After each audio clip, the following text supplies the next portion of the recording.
I'm recording now. Good evening, and thank you so much for joining us tonight for this important discussion about youth suicide prevention. As many of you know, this was originally going to be an in-person seminar. Though the COVID-19 crisis required that I pivot and make it into a webinar, the good news is that many more are now able to join us from across the country, some of whom have already emailed me, and I'm so grateful that you're tuning in. While physical distancing is necessary in order to flatten the curve of coronavirus, there's little doubt that this unprecedented time is only increasing feelings of loneliness and despondency for people who are already struggling with these issues. For that reason, I'm hopeful this will be beneficial to people who otherwise wouldn't have been able to attend. So right now, I'm going to very briefly touch upon some key things relating to this topic, introduce our special guest, Congressman Seth Moulton, and after you hear from him, I'll present an overview of the topic, move ahead with the four esteemed panelists, and end this webinar with a Q&A session. And with respect to questions, feel free to submit them as this webinar proceeds, anonymously or not. After the presentation, the panelists will take some of those questions. Also, feel free to send me questions after this webinar, and I'll be happy to try to get answers for you to anything I cannot answer myself. With that in mind, here are the primary reasons I put this webinar together. Federal data paint a stark picture of a growing mental health crisis among teenagers. Suicide is the second leading cause of death among people ages 10 to 24. And after declining from 1999 to 2007, suicide rates among young people increased by 56% between 2007 and 2016. And perhaps most importantly, and much of why we're here tonight, in cases of youth suicide attempts, 4 out of 5 show warning signs. Data points aside, I suspect that most of us participating tonight have had our lives impacted in some way by mental health struggles, depression, or, most tragically, suicide. No group or community is unaffected by these challenges. While these are certainly grim numbers, what is positive and compelling is that in light of the third statistic I mentioned, that 4 of 5 youth suicide attempts have warning signs, there's significant room to save lives by taking this topic out of the shadows, exposing it, talking about it, and learning about warning signs, which we will discuss tonight. So now, I have the great honor of introducing U.S. Congressman Seth Moulton, who has been extremely gracious to take time from his busy schedule to provide some opening remarks before the panelist discussion. Congressman Moulton represents my town of Marblehead, part of Massachusetts' 6th District in Washington, D.C. Long before he was elected to Congress, Mr. Moulton served our country as a Marine, including 4 tours of duty in Iraq. I greatly admire his courage in revealing some of his own mental health challenges after returning from combat, and am grateful for his efforts to elevate mental health wellness in Congress. Congressman, after I just turn on your video, the floor is yours. In one moment.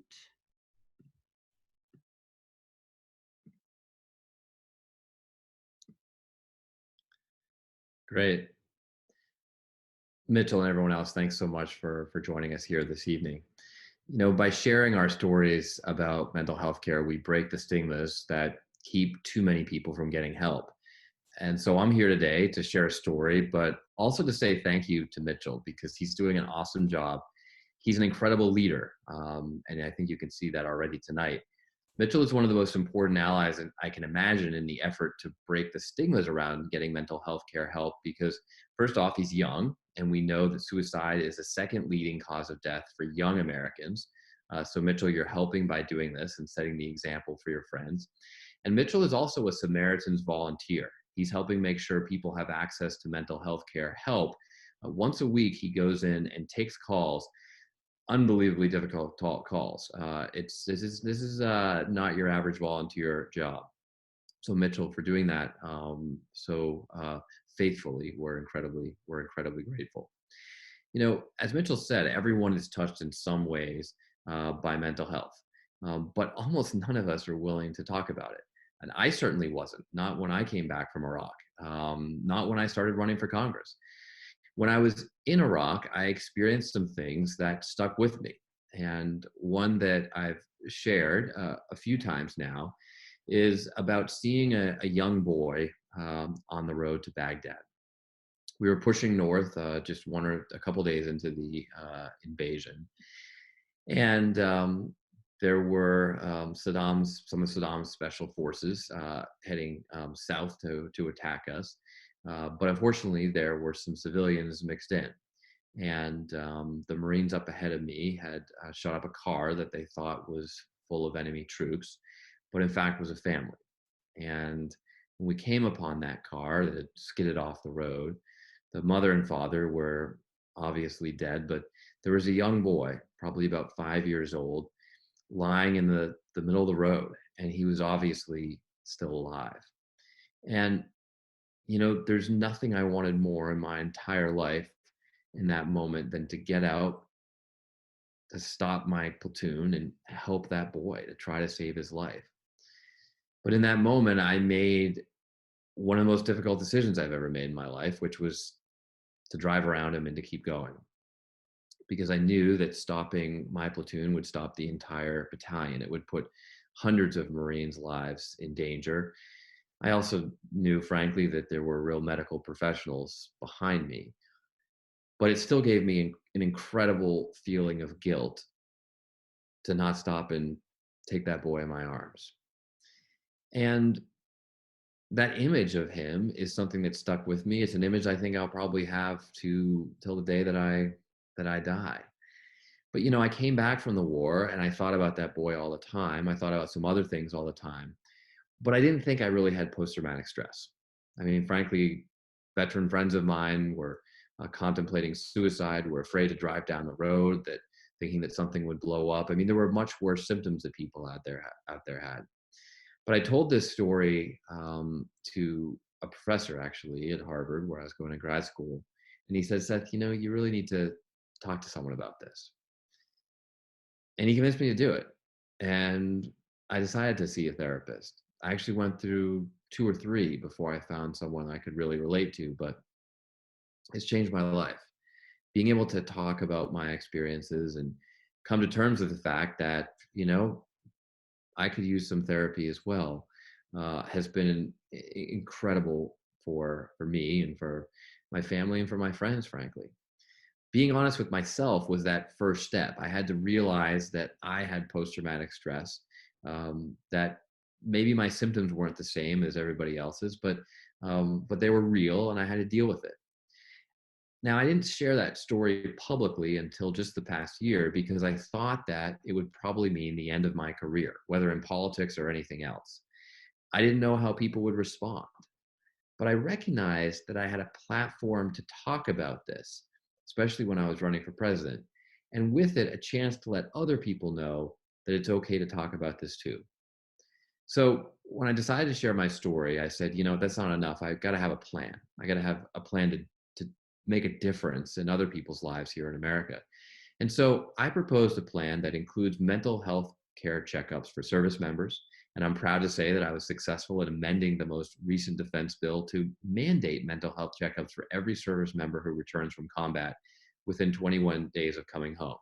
So in large part, we're already moving, we're already getting this accomplished. I also proposed a similar program for high schoolers, which is going to take a lot more work and a lot more money. The third part of my proposal is creating a 3-digit national hotline for mental health emergencies. And so I teamed up with a Republican, Chris Stewart, another veteran who's from Utah, and I announced the effort at Samaritans earlier this year. That bill is rolling forward. It's been designated for passage in the Senate, and once we get back to normal, I'm sure it will be passed in the House as well. Mitchell can probably tell you from his civics class that this means it's close to becoming law. And I can tell you, because I've talked to the White House, that the president, I believe, will sign the bill. We need this 3-digit hotline and support for call centers like Samaritans, and we need it right away. Because frankly, the day that this bill is passed, it will save lives. Everybody knows who to call if you have a fire. You wake up in the middle of the night, your house is on fire, you dial 911, but no one knows what the number is to call if you or a friend or a family member needs assistance with mental health. So we're going to change that.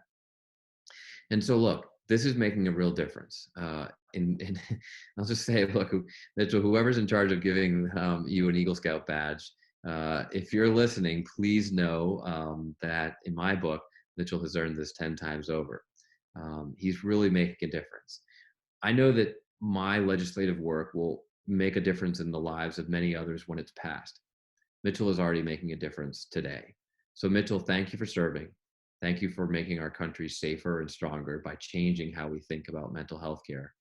And thank you for serving your community right here at home in Massachusetts. I'm excited to see what comes next. And thank you to everybody who's joined us this evening. You've got a real leader here on the line, and this is an incredibly important topic, especially in the midst of this pandemic. So we have a lot more work to do, but people like Mitchell are already doing it every day. So thank you all.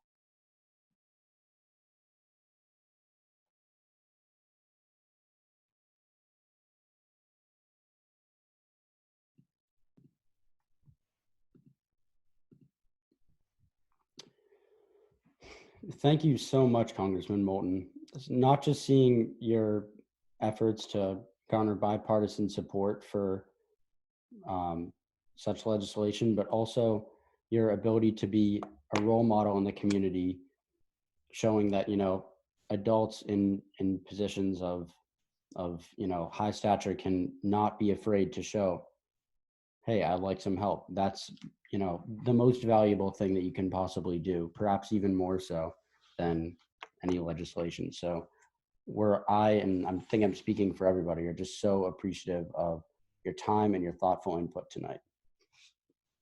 Now, before moving ahead with more of the slide presentation and panelists, I'd like to share with you why this topic is the subject of my Eagle Scout project. In 2018, my friend Rashub died by suicide. He was 14. I had met Rashub through a competition we were both in, and though he lived in another state, we communicated online, like so many of our friends who met through that same group, some of whom are actually viewing this webinar tonight. Rashub was kind, Rashub was intelligent, and Rashub had a great sense of humor. A child of parents who loved him and took enormous pride in him, a person with endless talents and gifts and a bright future, ended his own life in 9th grade. I was shaken to my core and could not come close to imagining the unspeakable grief of his parents and family had to bear. When the initial shock subsided, I contacted Samaritans, a crisis hotline in Boston, and looked into volunteering. After being accepted into their training program, I became a befriender, and nearly every Thursday night for the last 18 months, I've looked forward to my shift working alongside other trained volunteers inside Samaritan's Boston office, answering calls and texts coming into their crisis hotline. This has allowed me to witness firsthand the transformative impact Samaritan's volunteers have on the lives of others, and ultimately led me to focus my Eagle Scout project on youth suicide prevention. My work with Samaritans, where I not infrequently get calls from friends or loved ones of people in crisis, led me to investigate whether there was a way we can not only help people in distress who call in, but give some guidance to people who want to help their own family or friends who might be suffering. Finally, though I think it's fairly clear, I am not a mental health professional and do not dispense advice on the subject. My fellow befrienders and I speak with callers to our crisis line by using our training, but it is never meant to be a substitute for seeking professional or medical help. Tonight's panelists are not psychiatrists or psychologists, because that would be a different webinar. What I thought I could do for tonight is put together a team of people who are on the front lines of dealing with youth every day, the sometimes first responders to teens who might be struggling. They will share with you the angles from which they experience teen mental health struggles, hopefully in a way that will provide you both with more awareness and more useful tools, strategies, and resources. So with that, we have 4 panelists joining us: Dr. Jeffrey Gold, Marblehead Police Lieutenant David Ostrovitz, Director of School Counseling at St. John's Prep Conor Dowley, and Samaritan's Jeremiah Mankin. Before we start with Dr. Gold, I'd like to discuss some common myths surrounding suicide. One moment, please.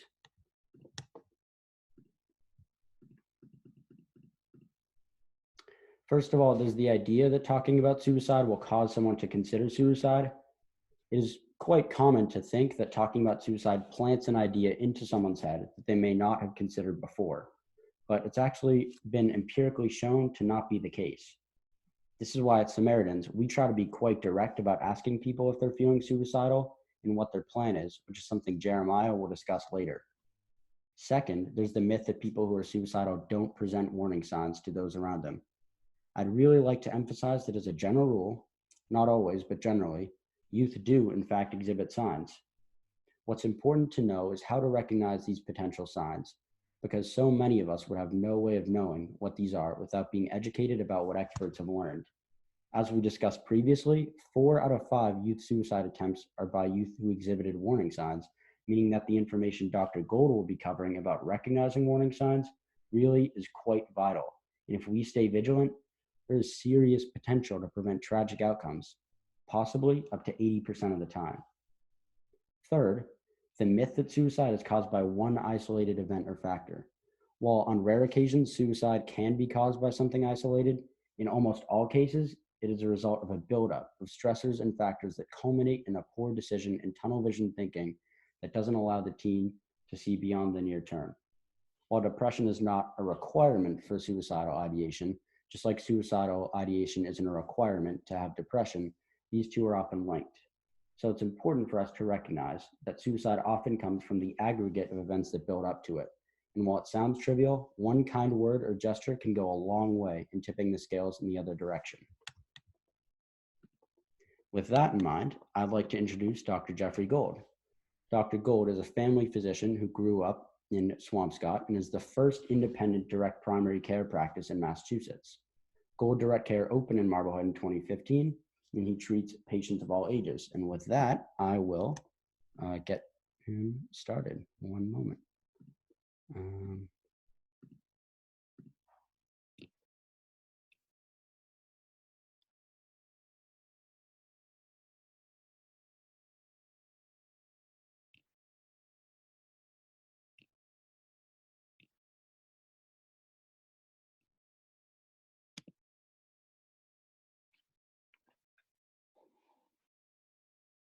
Can you see me okay? Hear me okay? Yes. Okay. Well, first off, obviously, Mitch, I want to thank you for even giving me the privilege of inviting me on here to speak. I've known Mitch for a few years now, and he's obviously a great kid with a great heart, and is going to do a lot of good things in his future, as he's already doing now. So your parents should be super proud, as I'm sure they are. And thanks to the rest of the panel, especially Congressman Moulton, for taking the time to tell his story. I know things that, nothing's going on in DC right now anyway. And thanks to everybody who's out there listening on what I think is a really critical topic that unfortunately, we have to have panels like this. As a primary care physician, as a family physician that, takes care of newborns all the way up to geriatrics, one of my favorite age groups to work with are young adults, adolescents,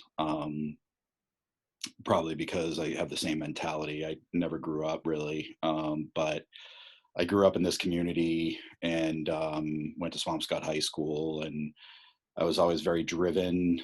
I did well in school. I was an athlete, played hockey, got great grades, worked my butt off to get in to an Ivy League school and get into medical school. And I think for a long time, just to share my personal story of kind of why this issue really matters to me is when I talk to patients that are struggling, with anxiety or depression or really any type of, mood disorder, I kind of tell them to look at it like a seesaw. When we feel imbalance, the seesaw, is nice and even. And on one end, there's depression, and on the other end, there's anxiety, because they often kind of go hand in hand. And most of the time, it's a spectrum. And when I was going through high school, I had a lot of, personal things going on, loss of a very close family member, my grandmother, a lot of injuries during sports, which was my other passion.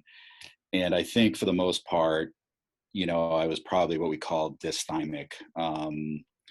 I was not really severely depressed. I was kind of on that mild end of the spectrum, but I just wasn't all that happy. And, and as time went on, at that time, I didn't really talk about it. I didn't get help. I think I saw a counselor maybe once or twice, but it was something that at that point, we didn't talk about medicine. We didn't talk about therapy. You just kind of sucked it up and did it, and got through, which I did. And then I think after college, I took a year off and before I applied to med school and was living at home. And, I think it really hit me. And it was kind of my first personal interaction with the healthcare system, particularly trying to get mental health. I was embarrassed. I didn't want my friends to know. I didn't want my parents to know, how bad I was suffering. And I was literally going through the yellow pages trying to find, a therapist or a psychiatrist or somebody to go to. And, we can talk about this on another topic, but going through that, event alone actually, I think, heightened my anxiety and worsened my depression trying to get access to care, which is something that obviously, I'm a very big advocate for, and why I left the system as a whole, because I think our current system really devalues primary care and mental health in general. And we have the data to support that. And I think that, I love having relationships with my patients where they know me and I know them, and they feel that they can reach out to me for anything, and I can be open with them and talk about, any type of topic. Everything's fair game. And I think that that's where what we're trying to do here is bring this out of the darkness and into the light, and realize that we're all human, whether you're a senator, congressman, president, doctor, we're all policemen, we're all human. And our mental health is something that is critical to all of us, because without mental health, we can't have physical health. I see this all the time, patients managing chronic medical disease that are severely depressed. And until I can help them with their depression or their anxiety, there's no way I can help with their medical issues. And I frame it in a way that, this is no different than if I told you had high blood pressure or were diabetic. It's a disordered way of thinking. And the key is that we try to stop it before it trends into the real darkness, where the thought process, probably what, unfortunately, Mitch, your friend, went through, is you get to the point that no matter how much people love you, or how much support you have around, or how smart you are, it doesn't matter. You don't see any other solution. And when it gets to that point, it really is hopeless in terms of saving those people. And that's why we really need to change the paradigm shift of how we think about a lot of chronic diseases that we see in the US. And kind of what we're dealing with now with the pandemic is we've got to stop being reactive to everything and start being proactive, and, really assessing mental health early on. I always say, if we can afford to fly, people to the moon,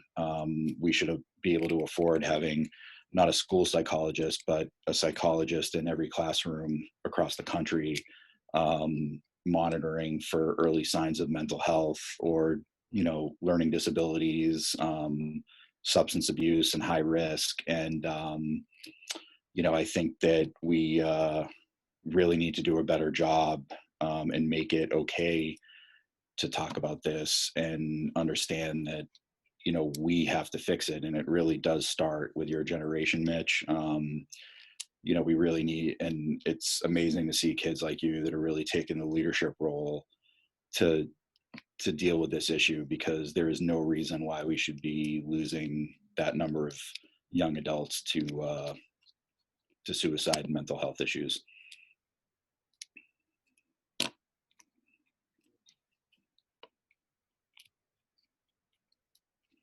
So, looking at the slides here, these are kind of the basic risk factors for, what would put really any youth or adult at risk for suicidality or mental health. Obviously, if there's a family history, there is a genetic component to it.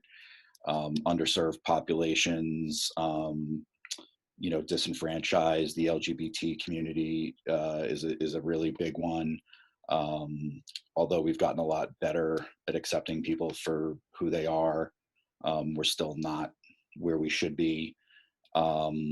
Substance abuse, any history of emotional trauma, sexual trauma, physical trauma, certain socioeconomic factors like work, loss of job, isolation, like a lot of us are experiencing right now, and really any type of mental health and mood disorder. I feel that I always kind of describe it as like a soup.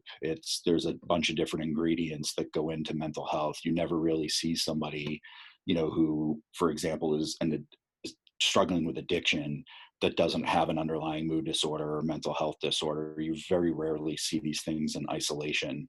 The risk factors for youth on the next slide here are really pretty much anything, low self-esteem, undiagnosed learning disabilities that are causing heightened anxiety or depression, having access to lethal means, whether it's a weapon at home or being able to drive, those types of things, any prior history of self-harm or injury. Back when I was in school, we didn't, if somebody was going to be bullied, you had to do it to someone's face. And nowadays with the internet and social media, people can be very cruel and demeaning and bully and hide behind a computer screen to do it. And as strong as a lot of people are, when you hear that or see those types of things over and over again, it can cause significant harm mentally and physically. So, there's a whole bunch of stuff on this slide in terms of, warning signs for parents or friends to keep an eye on. I think the biggest one that I always look for, especially in youth, is what we call anhedonia, which is really next to the basketball there, kind of the loss of pleasure, interest in hobbies and activities.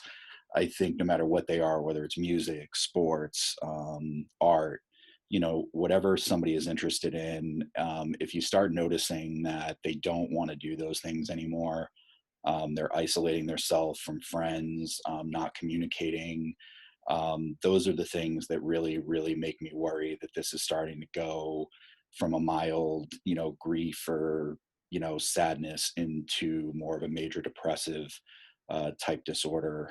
Those are the biggest things that, I can think of, self-care, not wanting to shower, not wanting to get changed, not getting out of bed. Those are the types of things. But the anhedonia is the one that I really, encourage people that if you see that or notice that in a friend or family member, classmate, please speak up. Or, if you don't know them well enough, and you go to your school psychologist or mental health counselor and get them help, because it can be a matter of days. One day you could go to school and that person could be there, and the next day they're not. And you're much better off having them pissed at you because you went and talked, and have them be alive and be pissed at you, than have them not there at all. So I hope that helps a little bit. And thank you so much, Dr. Gold. I think the biggest, lesson I took from that was just about that we're all human, and that's just a really that we're all human, and that's a really important message, because nobody, just because you're a doctor or a congressman, you're not invincible. You are a human being just like anybody else, going through your own personal problems. So Dr. Gold and the remaining panelists will be taking questions at the end of this slideshow. Now I'd like to introduce Jeremiah Mankin, someone who I admire and know personally from my volunteer work with Samaritans. He's employed by Samaritans as part of their crisis services team and has been there for more than 7 years.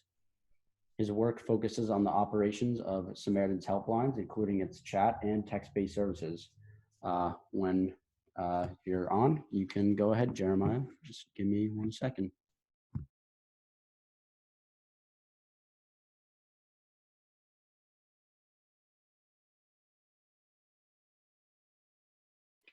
Great. Thank you very much, Mitchell. Thank you for having me and having this discussion.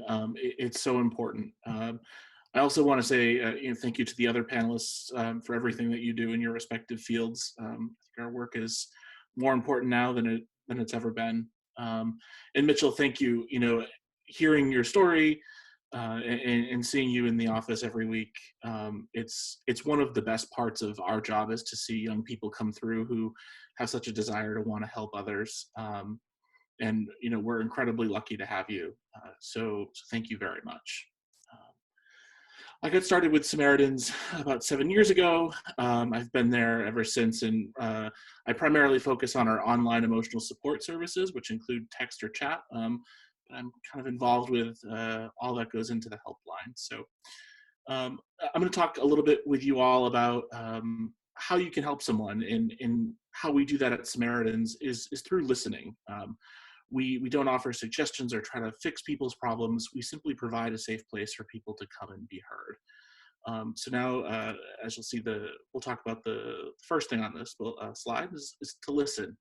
And what you want to do is you want to create a safe place for someone to come and be heard. It's not necessarily the most comfortable conversation to have when someone's dealing with some dark feelings. So you want to, as best you can, kind of create a space where they can feel comfortable to share those thoughts and feelings. You want to listen without judgment. Put away distractions. I know I'm always on my phone and I'm reaching for it every 10 seconds. Try to put your distractions aside. Validate what the person's going through. It's an honor for them to be sharing that with you. And validating them is one way to show that you're paying attention and you're listening to what they say. Some things you might want to avoid is talking about yourself or reflecting on your own experiences. It kind of minimizes, or it can minimize, the attention that you want to be giving that person in that moment. One of the things that we tell all of our volunteers who go on the helpline is, we're not here to give advice or to problem solve. Chances are, if you were in a position, chances are, whatever you're going to say isn't going to fix their problems. If their problems were that easily fixed, they probably wouldn't be struggling with them as much as they are. So it's important to kind of stay away from problem solving. You don't want to tell them that it's just a phase or that it'll pass. Again, it minimizes, their feelings and what they're doing. Some things you can do are ask the open-ended questions. For example, let's say we're talking with someone, my friend John, and I might say, John, what did it feel like to you, when your boss came into your office and told you that he had to let you go? You might want to avoid asking the why question that might go along with that. So why did you lose your job today, John? What happened? Definitely avoid those why questions. And speaking of that, tone is so important as well. I know it's when you get excited or passionate about something, it might be easy to lose sight of your tone, but you want to make sure that you're keeping a calm tone when speaking with people. You want to talk to them as an equal. Another, we'll call it a guideline that we talk about with our volunteers, is the 80-20 rule. So we always say that you should be listening about 80% of the time and talking about 20% of the time. Really, the focus of the conversation should be with the person you're talking with. And I think what might not be intuitive to a lot of people, but something that we find definitely works is steering towards the pain. It's not always comfortable to talk about uncomfortable things, but it's okay to have those hard conversations and to ask those questions that really dig at what the person's going through. Some other things to keep in mind: you want to let the answers come from the person. You're there to listen. You want to acknowledge their pain using their own words. It's a very good way of showing that you're listening and you're paying attention. But what's most important is that you just remember that it's a conversation. You're having a conversation with another human. Be kind, be sincere, and be compassionate. You would be surprised at what people will tell you if they feel safe and comfortable and you give them the space to do that. All right.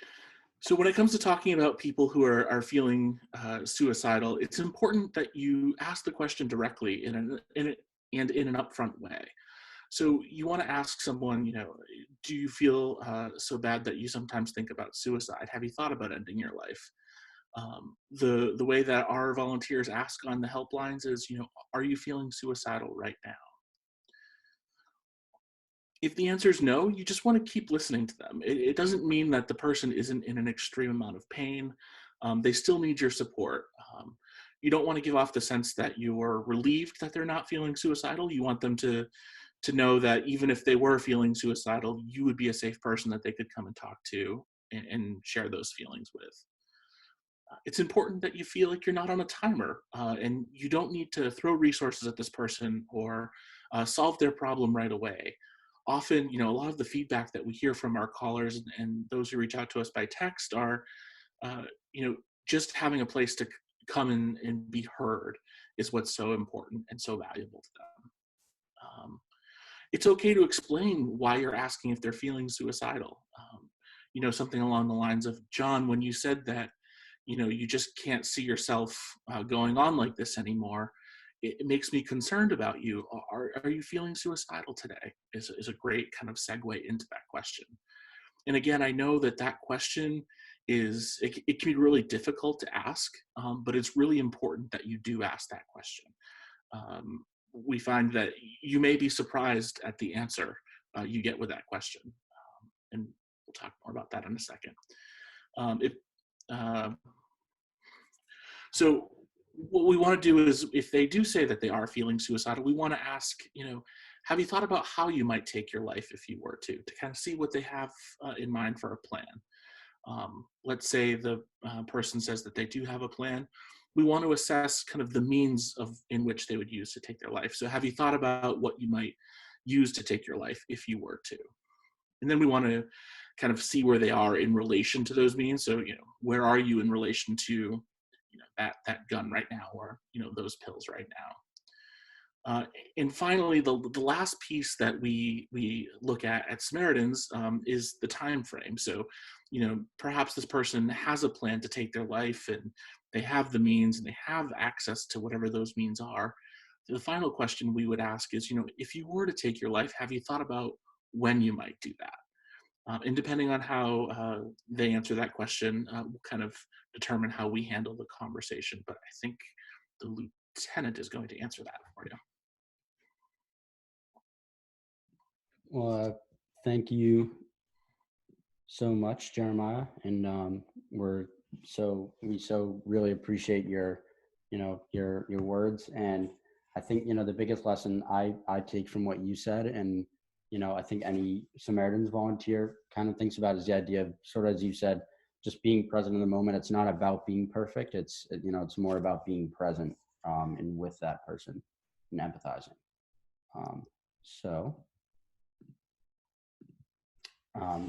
Our third panelist is Lieutenant David Ostrovitz, who's been in law enforcement for more than 33 years.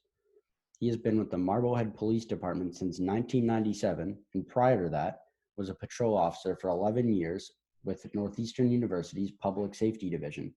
He also earned his Bachelor of Science degree in Criminal Justice at Northeastern.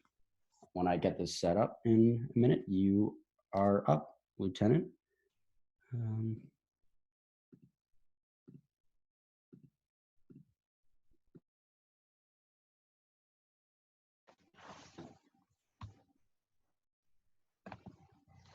Okay, here we are. Mitch, thank you very much for having me on this panel. As stated, an esteemed group of people. I'd like to thank Congressman Moulton for talking about his experience. And I wasn't really thinking about this in the moment, but I had an experience myself with a friend of mine who I knew way back from Northeastern University.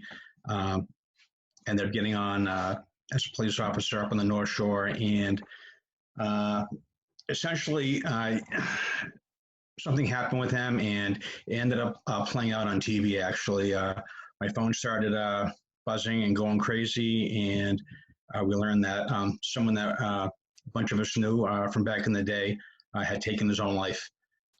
This is a police officer, and what I want to say about that is that I know we're here to talk about teen suicide, but as the Congressman said, there is really no area of our society that is not touched by this problem. In fact, police officers are well-known profession that does have a problem with suicide. In fact, last year, I think something like 228 officers took their own life. And to put it in perspective, that was probably about double of the amount of line of duty deaths that occurred, whether it was by somebody else or an accident or something like that. But it's a substantial issue. And we do actually have a very progressive program here on the North Shore that helps to deal with stress and things like that. But what I want to talk about, and the one message I really want to get out for everybody to know, is that we do most of our work during non-business hours, so we're always available. We're used to getting calls all hours of the night.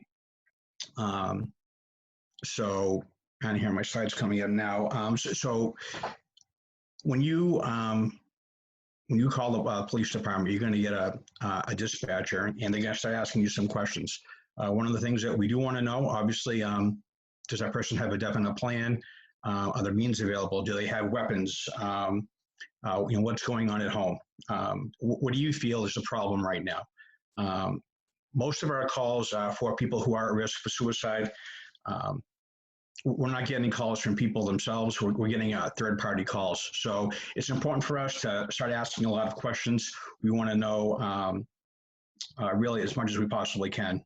We want to start building this pyramid of information so we can make the right decision. Are we going to somebody's home? Are we looking for somebody?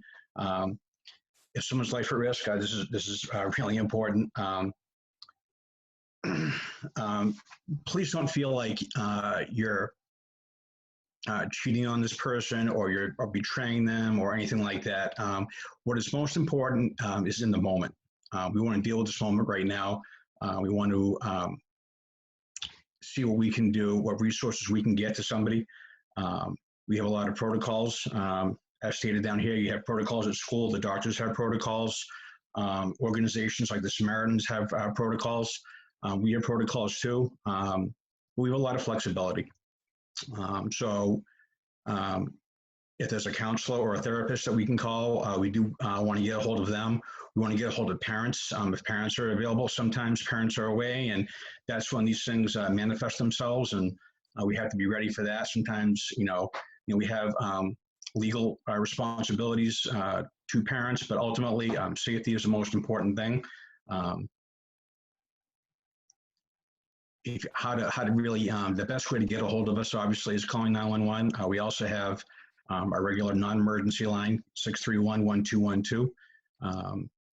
And also, I would also want to say that, as with police officers or, any other, person in, who's out there, we all have these issues that we have to deal with, and dealing with these things, really, you want to make sure that you also get help too in the end. It's important. And if you want to talk about it, that call that you made to us after the fact, we're always there, 24 hours a day, 7 days a week. And there's no limit on, when you can call us or how often you want to call us.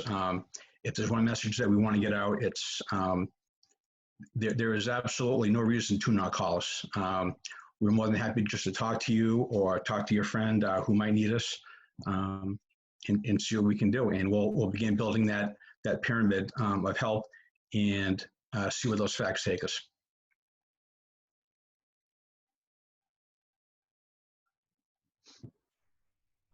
All right, Lieutenant, would you maybe be interested in talking about, when you call, say 911, what different, what you might expect, and depending on what the situation is?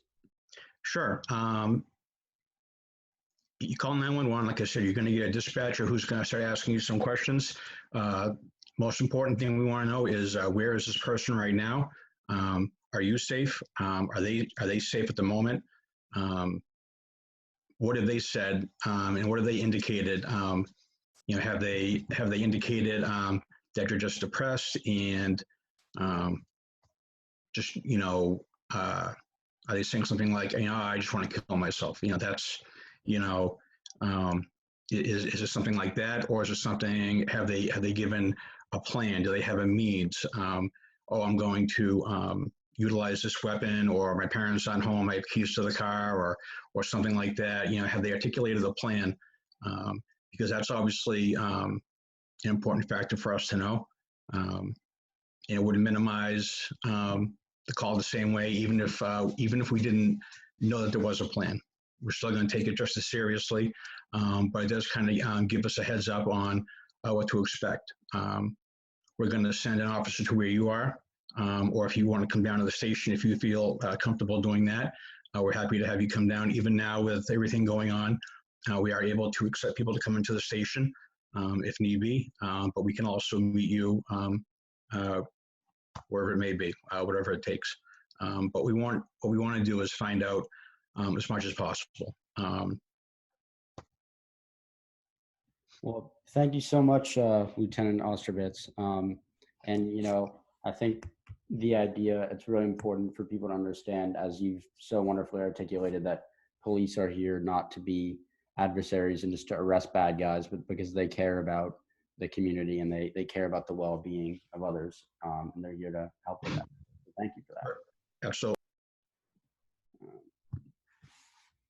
So our fourth and final panelist is Mr. Conor Dowley, who has been a school counselor at St. John's Prep, where I am a senior. For 15 years, he's been there and is now the director of school counseling department at St. John's. Thank you for being here, Mr. Dowley. In one moment, you'll be here.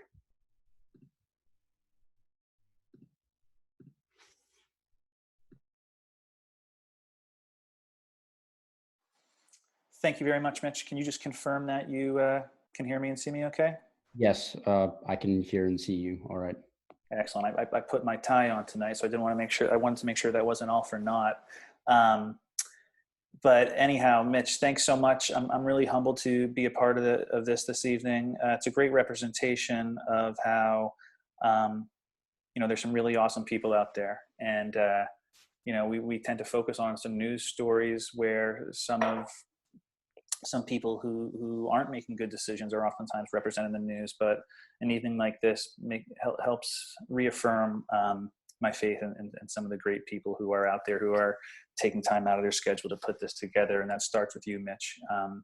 Thank you very much. I'm sure you know this, but you really do live the mission of St. John's Prep, and you're making us very proud with this Eagle Scout project. So awesome stuff. And thank you very much to the other panelists this evening for being a part of this. I think it sends a great message to all who are witnessing it now or who will witness the recording.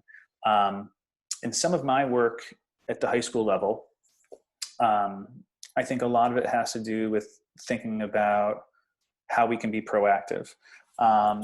We know that there's mental health issues amongst teens and adolescents.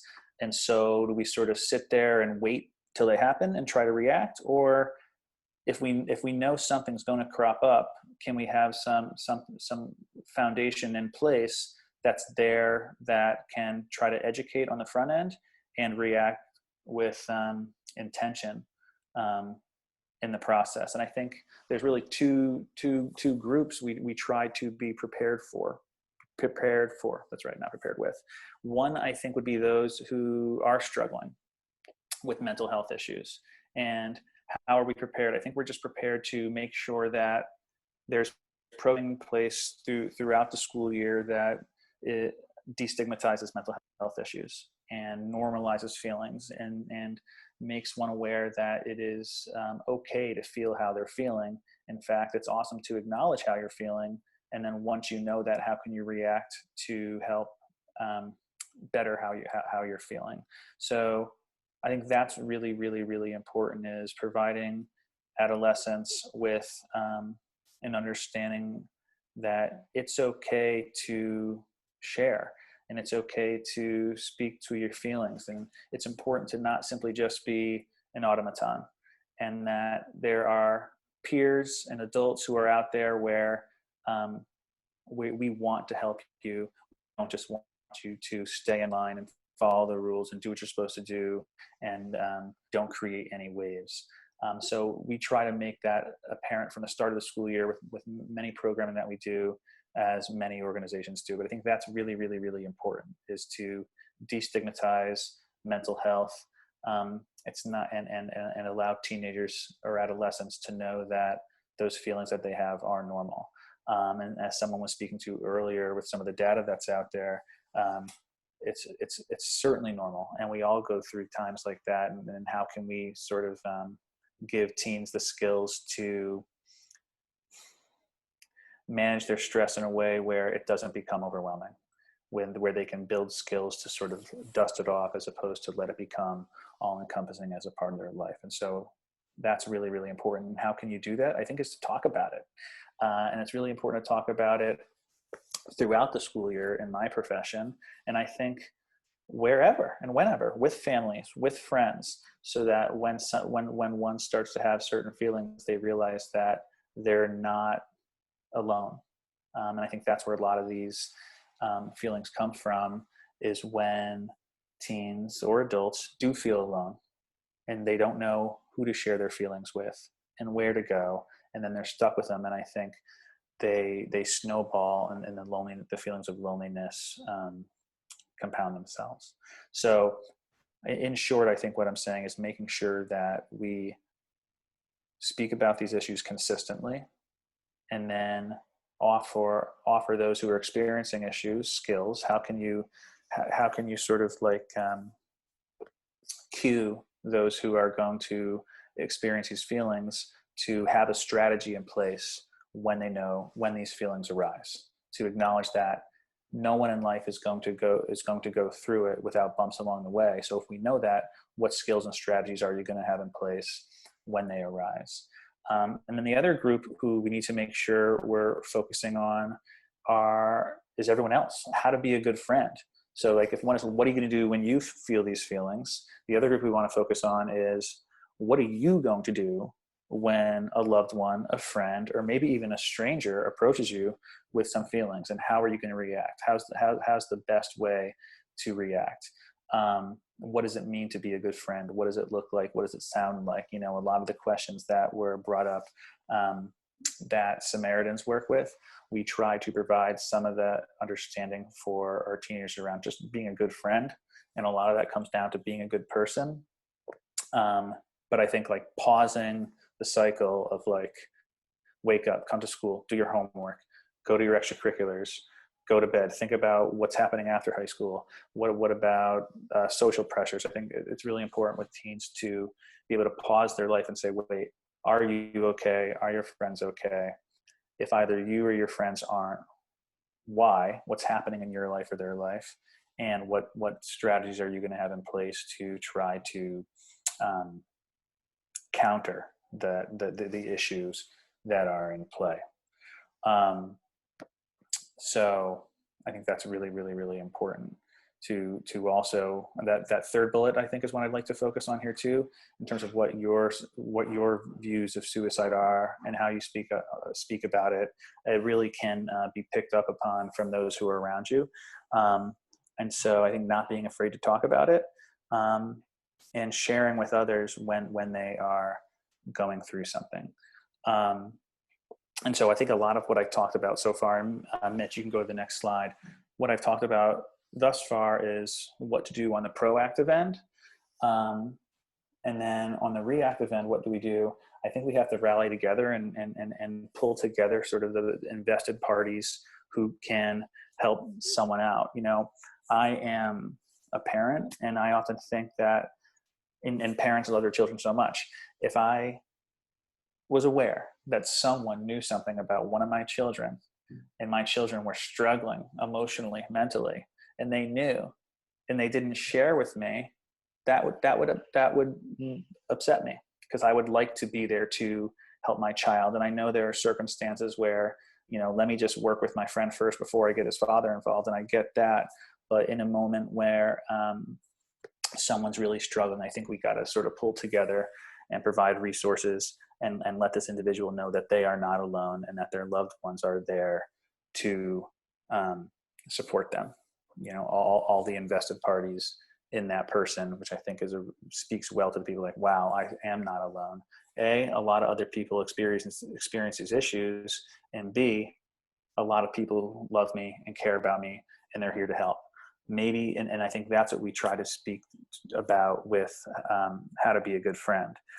Yes, your buddy might get mad at you for telling the school counselor or telling his parent, but as someone else alluded to this earlier, we'd rather have them be mad at you and alive or mad at you and getting help than you sitting on your hands, because that's what you thought being a good friend was. And that's sort of, I guess now's a decent time to talk about just one program we have at school. A lot of schools have it. It's called our Student Assistance Program. And it was born out of the community of concern. The community of concern is not anything unique to St. John's. It's in fact, I believe, started in the metro area of Washington, D.C., where schools try to formalize some of these sentiments. And I think and so we adopted that model. We bring in outside speakers. We have a peer education group where we work with peer leaders to deliver some of these programs. So it's not like annoying old me with this nasally voice trying to share some of these sentiments to teenagers. It's teenagers sharing some of these sentiments to teenagers that they feel genuine about.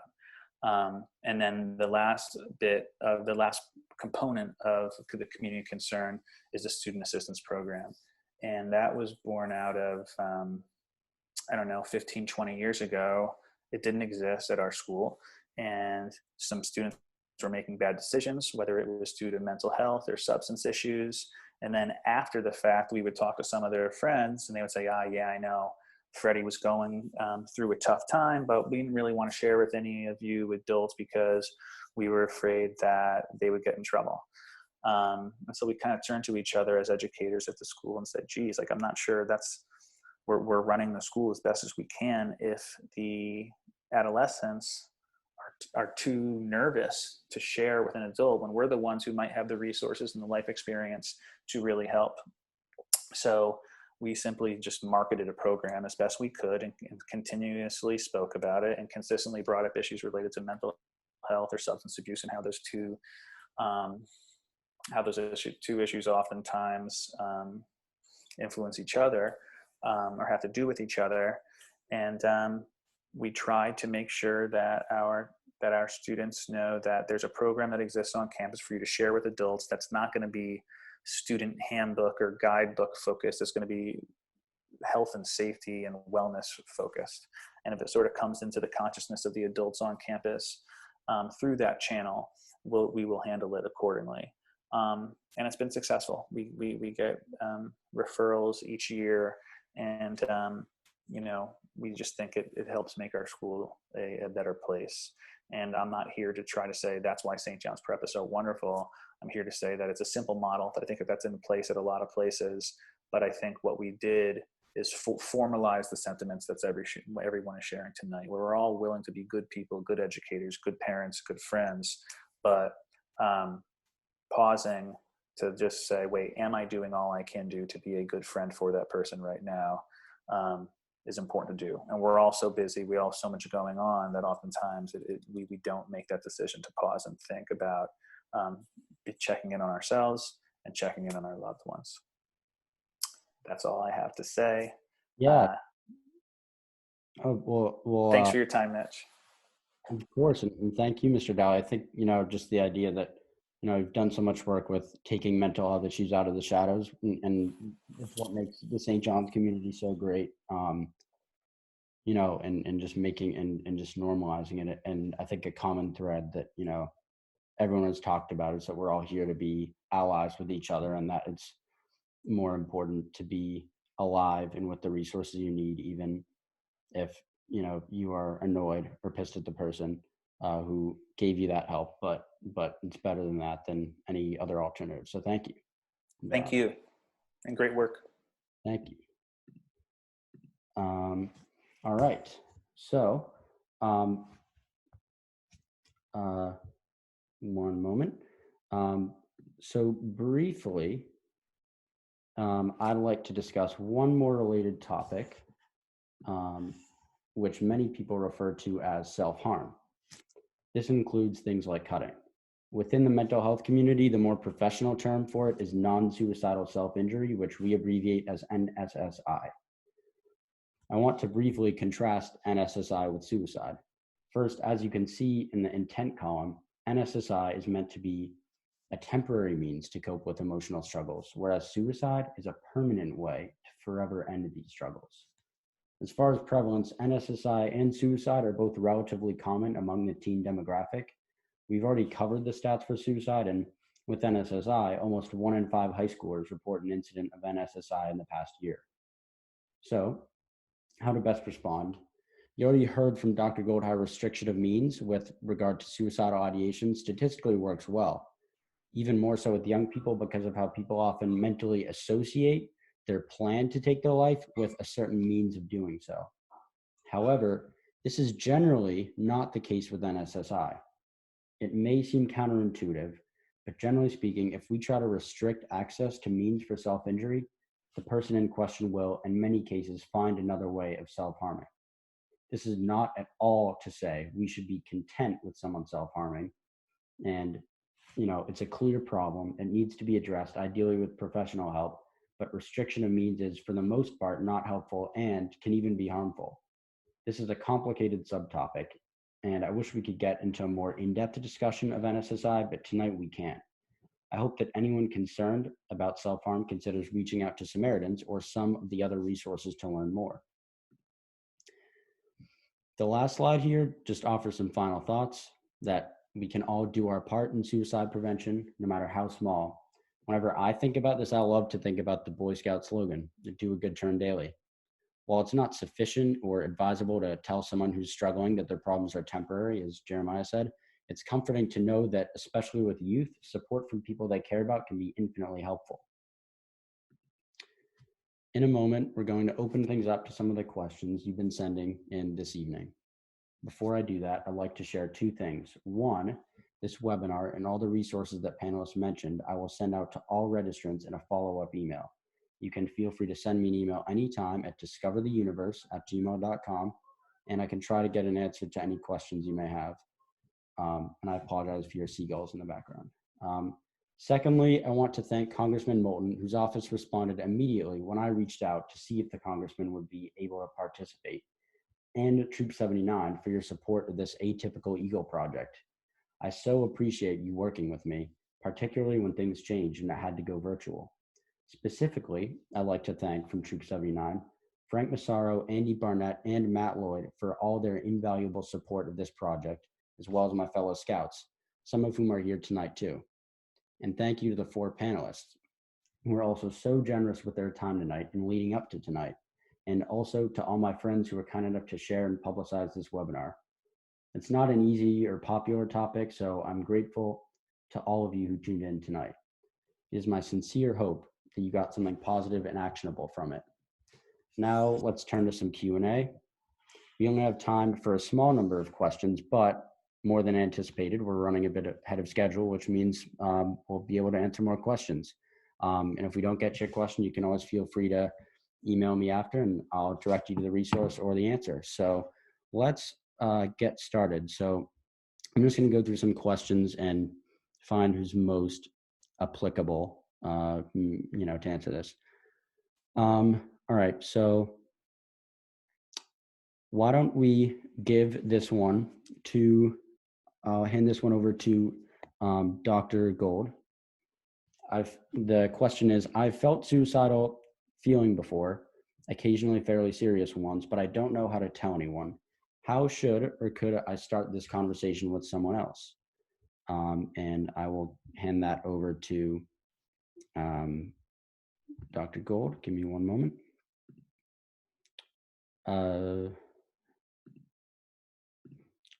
Dr. Gold, is the question clear?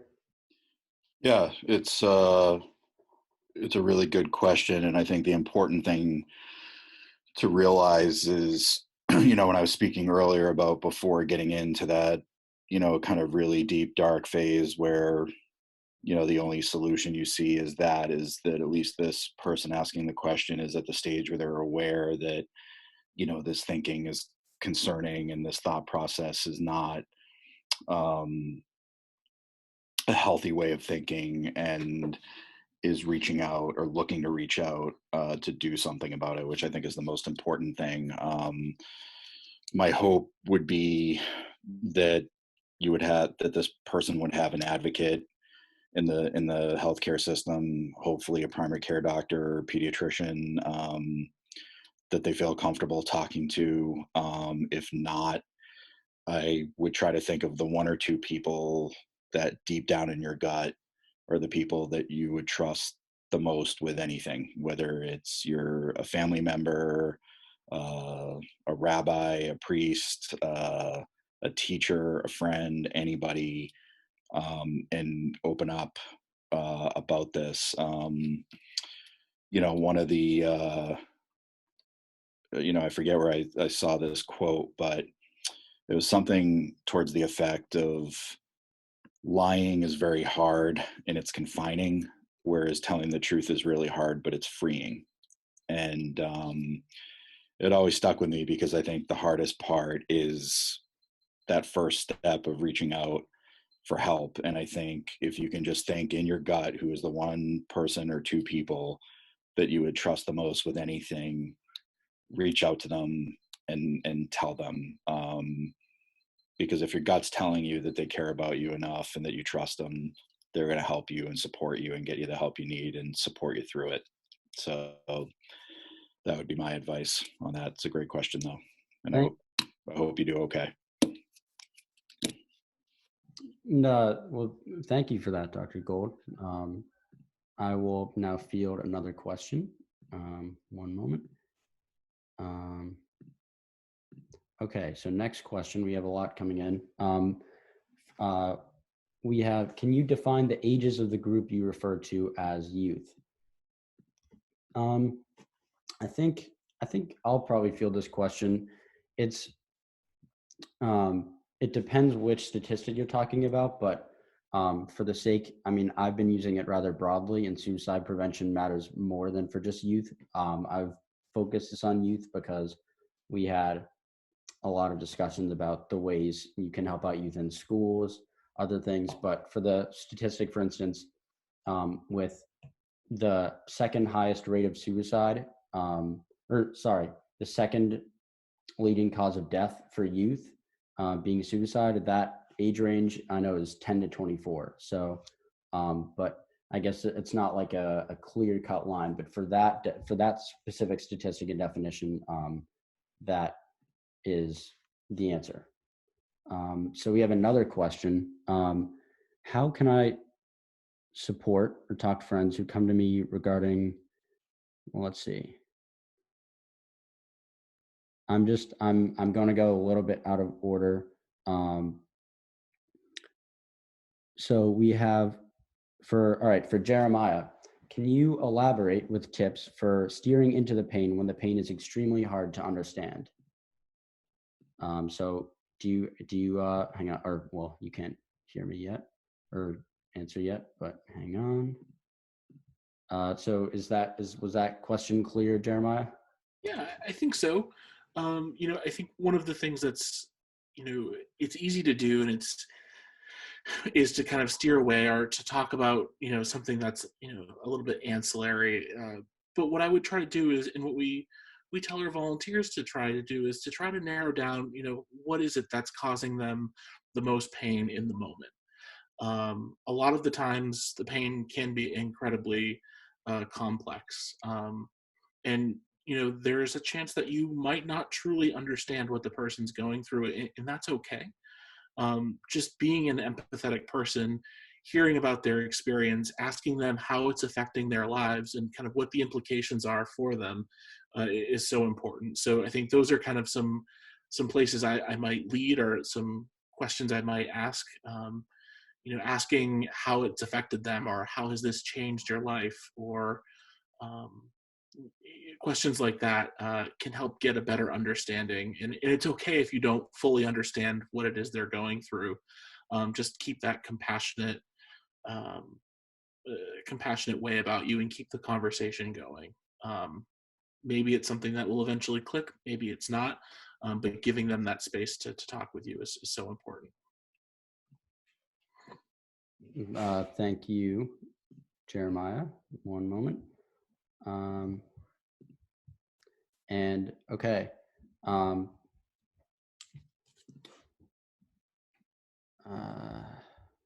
right, here we are.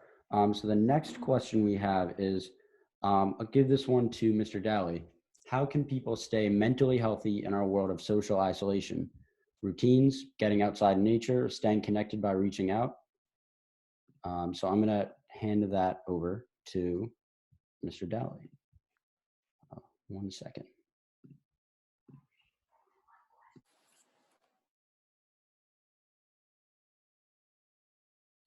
Thanks, Mitch. Could you repeat the question one more time? Sure. Yes, 1 second. So the question is, how can people stay mentally healthy in our world of social isolation? Routines, getting outside in nature, staying connected by reaching out. So yeah, essentially, how can we stay mentally healthy during this unique time, given coronavirus, it forces some physical isolation? Sure. I think that you answered the question better than I could, because you were far more succinct. As you know, from my portion of speaking, I tend to go on and on and on. But in your question was the answer. I think it's being intentional about routine. It's making sure that you build some variety in your routine, and in that variety should be taking care of your physical health, and then also asking yourself, what do you need? Like if you're feeling like social distancing is causing you to feel imbalanced, can you name why? Can you sort of identify what the gap is, or what the preponderance of feelings is that you need to counter? And if it is a lack of social connection, then can we figure out a way to do that? And we're fortunate. I mean, look what Mitch is doing tonight. There are many modes of technology that will allow us to connect with others. So, I mean, in your question, you then followed up with, hey, how about routine? Would that help? Mm-hmm. How about physical exercise? Would that help? Yes. And I think and getting out in nature, absolutely. And I think when you do that, you also end up getting the physical exercise as well. And so, frankly, the 3 suggestions that you mentioned in your question is exactly what I would recommend. And I think if someone asks you that same question, you would say yes, yes, and yes as well. The hard part for me, and I think I'm like most people out there, is that I get so caught up with like my stuff that I happen to be prioritizing at that time, parenting my children, moving through emails at work, and doing the other things that are sort of feeling more pressing at the time. All of a sudden, I'm cleaning dishes post dinner, and I didn't do all those things I was sort of like articulating in a webinar that others should be doing. And that's because I did a bad job of setting a routine. And that at the end of the day, I regretted not setting a routine and didn't take action to do it the next day. So I think it's not that hard to identify what one should do to make sure they're feeling mentally fit during this time. But the action piece becomes the hard part. So can you make sure that you look at the next day or look at the next week and say, how can I fit it in? And really, I think that also just made me think long-term thinking, especially during this time, isn't as relevant as it always is. I think like short-term thinking typically gets a bad rep. Don't be a short-term thinker. But as we sit here today, most of us know where we're going to be tomorrow. And it's going to be one of the rooms in our home. So I think just planning for tomorrow, just planning for the week, that makes it feel less daunting when creating a routine. So I'd like to encourage you to just start with tomorrow and take it from there. So in short, which is hard for me, pause and figure out what your needs are, and then can you build a routine to help foster those needs being met. Well, thank you so much for that, Mr. Dowley. I too agree that, everything with what you said. And, sorry, I'm just getting my video feed going, and just, doing whatever you can, developing a routine, whatever it is best for you. I know personally, however much my opinion matters, I've felt really, I don't know how I'd honestly stay sane without close to daily walks outside. So just getting that fresh air, whatever right for you, great. We have time for one more question. We have actually a lot of great questions. So I really wish we could cover more of them. That being said, I will address, I'll take all of them down and, address them all afterward. But just for the purposes of this webinar, we have time for one more. So I'm going to give this one to Lieutenant Ostrovitz. And this question is, how much do illicit drugs play a part in suicidal thoughts? Do they use drugs to abate suicide, treat their pain, or use drugs as a mechanism to commit suicide? And I'll give that to Lieutenant Ostrovitz to finish up the Q&A session. One moment.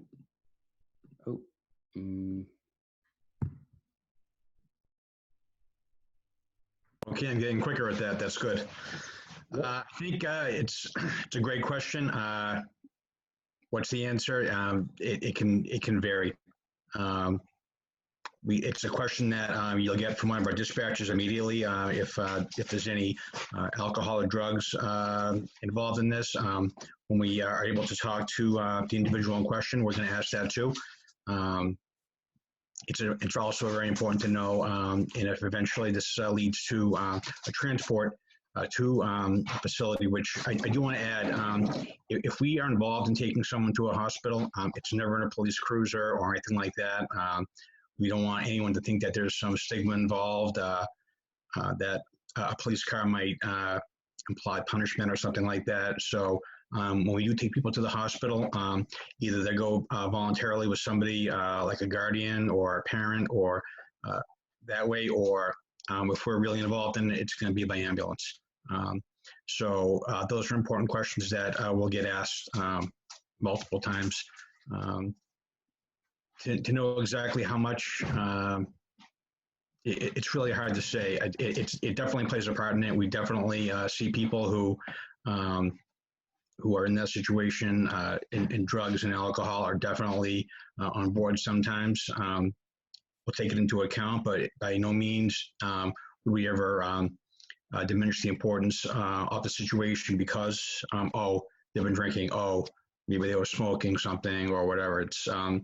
It's definitely an important factor. It doesn't really change what our goal is, but yeah, to say, how often, in my own experiences and the calls that I've been on, I would say it's not prevalent, but it definitely is a factor periodically. It's a great question. No, thank you for answering that. I definitely agree. Not losing sight of the end goal and just wanting to help others regardless of if drugs are involved, if drugs are not involved. So we have a lot more questions that I genuinely wish we could answer. There's so many good ones, and I'm going to be taking all of these down, and I will be responding to those, and I'm sure the panelists will be more than happy to respond to the questions, pertaining to them. So with that, we're wrapping up. I can be reached at any time at discovertheuniverse@gmail.com. And like I said, I'm happy to put, anyone in touch with, any of the panelists or other resources they may need. And afterwards, I'll be sending a link to all registrants where they can access a recording of this webinar and